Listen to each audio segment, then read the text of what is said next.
তোমরা তোমাদের আশেপাশে প্রত্যহ জীবনে আত্মীয় স্বজনের মধ্যে বন্ধু বান্ধবের মধ্যে এরকম বেশ কিছু মানুষ পেয়ে যাবে যারা কথায় কথায় তোমাদের রিয়েলাইজ করাবে যে ভাই টাকা দিয়ে কি হবে।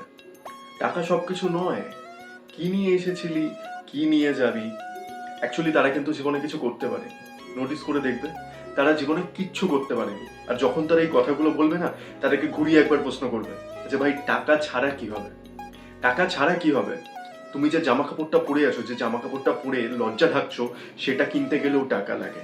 তুমি যে খাবারটা খাচ্ছ, খাবার খেয়ে বেঁচে আছো, সেটার জন্য টাকা লাগে।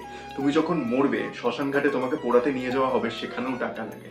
সুতরাং জন্ম থেকে মৃত্যু সবসময় টাকা লাগে। টাকা ছাড়া কিচ্ছু হয় না। হ্যাঁ, আমি মানছি money is not everything, but there is nothing without money. সুতরাং টাকা কামানোর দিকে ফোকাস করো, টাকা আর্নিং এর দিকে ফোকাস করো। এবং যখন কয়েক কোটি টাকার মালিক হয়ে যাবে, যখন দেখবে যে প্রচুর টাকা কামিয়ে ফেলেছো, তখন তোমরা জ্ঞান দিও যে টাকা দিয়ে কিছু হবে না, টাকা দিয়ে কিচ্ছু হবে না, টাকাই সব নয়। জ্ঞানটা তখন দিও। ধন্যবাদ।